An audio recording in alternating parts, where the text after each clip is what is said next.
One of the most important things to get right in your living room is, of course, your choice of furniture.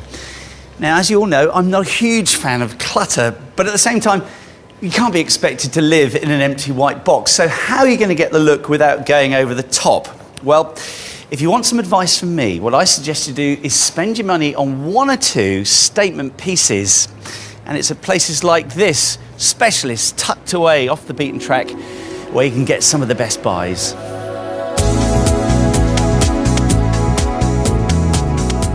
You might not find this type of showroom on the average high street, but places like this are usually open to the public, and they're packed to the rafters with designer furniture. So, where do you begin? Because it can all be a wee bit confusing. Well, take some advice from me. If you want to keep it simple, just go for the absolute design classics, like this amazing Arco lamp. It was designed by a couple of Italians in 1962. You know, this thing has stood the test of time fundamentally because of the simplicity of it. There's only a couple of materials. There's a huge marble block down there that weighs some 60 kilograms. It's going to take two of you to move this thing around your house. And it's also made from stainless steel. It was actually designed to look like a street lamp, but I think it looks more like a flower blowing in the breeze. Stunning, isn't it? You know what I really love? I love the way you've tied it all together. There's so many repeating details, the cornicing, the mirror-fronted doors, the chandeliers, the different shades of white throughout. It just really does work. The more I see of it, it looks fantastic. I like it a lot. I love the fact that he put a lot of thought into every detail. I love the staircase. I did like the use of glass on the floor. I know it's a novel thing to do, but it opened up the space.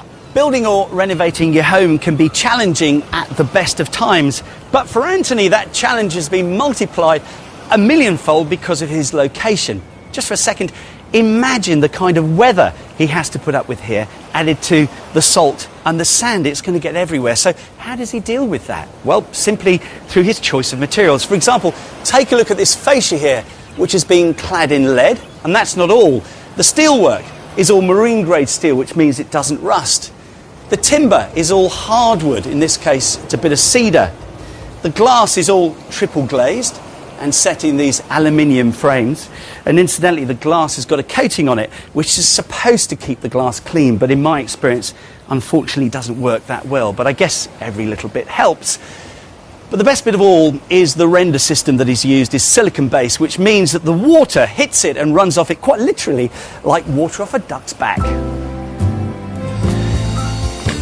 They are an absolute joy, a delight. I mean, in just a few steps, we've completely transformed this space. Fantastic, I'm really impressed. And this is magic. You must have thought about this before you actually designed the house. Absolutely, it was a really integral part of the whole design. In fact, my brother's a landscape designer and builder.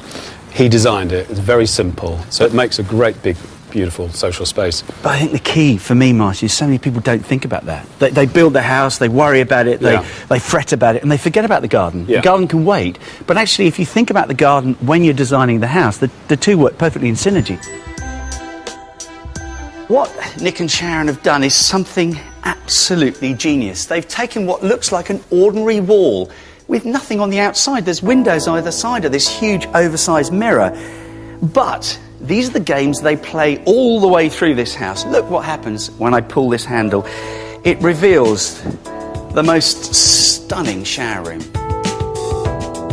This chandelier I absolutely adore. What's it made from? Can I have a look? Yeah, it's crystal actually, and you just hook it all. It took us hours to do it. Look at that. So it comes as a kit, you put it all together, and it is actually crystal. It just must be an absolute nightmare to keep clean. How on earth? I don't think I cleaned it yet. It You feels haven't a little cleaned sticky, doesn't it? Oh, I've never I've got a great idea. You just take it all down and shove it in the dishwasher. Yeah, good idea.